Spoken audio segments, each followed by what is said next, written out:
Good evening, ladies and gentlemen. My name is Julian Assange. I'm honoured to accept, on behalf of Private Manning and of myself, this award from the Brazilian Press Association. It comes at an important time, not just for the ongoing legal travails of Mr. Manning, who has now been sentenced to 35 years in prison, not just on behalf of myself and the asylum situation under which I am detained without charge for 3 years, but much more significantly in relation to a broader collapse of those basic Enlightenment values that the West promoted during the Cold War. Let's go back to 2010.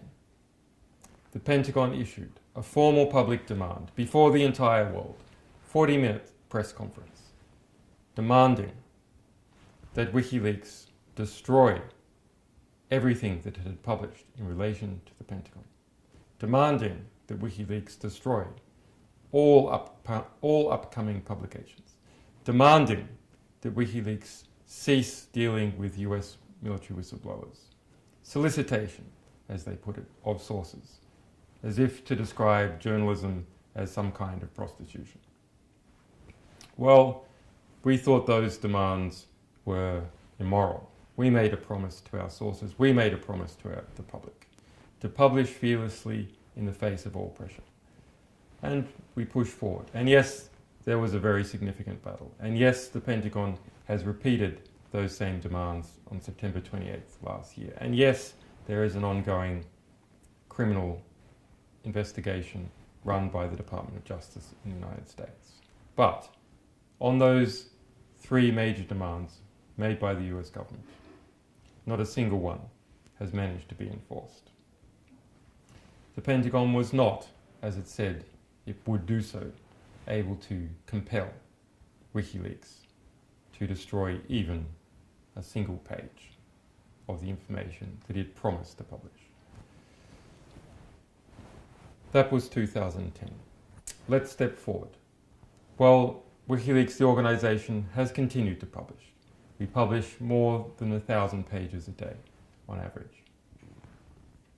But the attack against journalism in the West is now not just a matter of the Pentagon and the State Department and the White House versus WikiLeaks.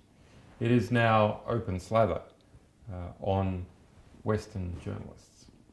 The Barack Obama administration brags that it has now prosecuted more journalistic sources for espionage than all previous presidents combined going back to 1917. In fact, double the number. I am here in the United Kingdom, having been detained without charge for 3 years, been awarded political asylum, thankfully, by the state of Ecuador. Bradley Manning, sentenced to 35 years in the United States, allegedly for espionage, but in fact the United States only says that he communicated with a media organisation. It does not allege that any harm came from those communications. It does not allege that a single state of another country was involved. 35 years for being a journalistic source.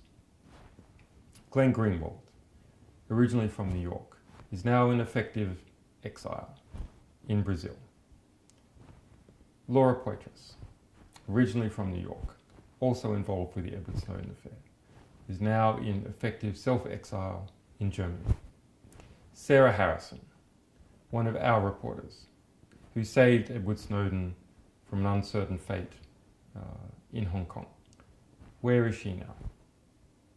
She spent 39 days with Edward Snowden in Moscow airport, took that extraordinary journey out of Hong Kong to Russia. She is in effective self-exile in Russia. Originally a citizen of the United States, she cannot return. Why? Because David Miranda, Brazilian citizen, Glenn Greenwald's partner, travelling from Berlin to Rio, from Laura Poitras to Glenn Greenwald, was seized at Heathrow Airport and forcibly interrogated, and the result of that interrogation has now started a formal counter-terrorism investigation here in the United Kingdom. Do they allege that there was any real terrorism involved? No. The only terrorism is the terror of the embarrassment of politicians in this country and of the security services here in the United Kingdom. John CRIOU,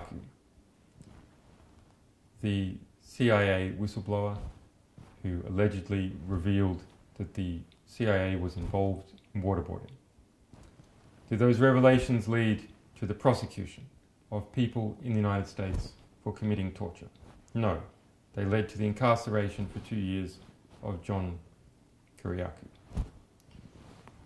So what we see here in the West is a complete debasement of all the claims that the United Kingdom, the United States and other countries said was the reason that its government should be supported over the governments of the Soviet Union or of the Middle East or elsewhere. Now the baton has passed to Latin America. The baton has passed to countries like Brazil, like Ecuador, to stand up and say, this is what we believe in. That it cannot be the case that a journalistic source can be convicted of 5 counts of espionage merely for telling the public, allegedly, the truth. Awards like this draw a line in the sand. They uphold a standard and say, this is what we want. This is what should be protected. They are not just symbolic in nature. They are a call to arms. And so I appreciate the efforts of the Brazilian Press Association, but also reminded that it must take stock to the situation in Brazil, as well as projecting Brazilian values to the world. Thank you.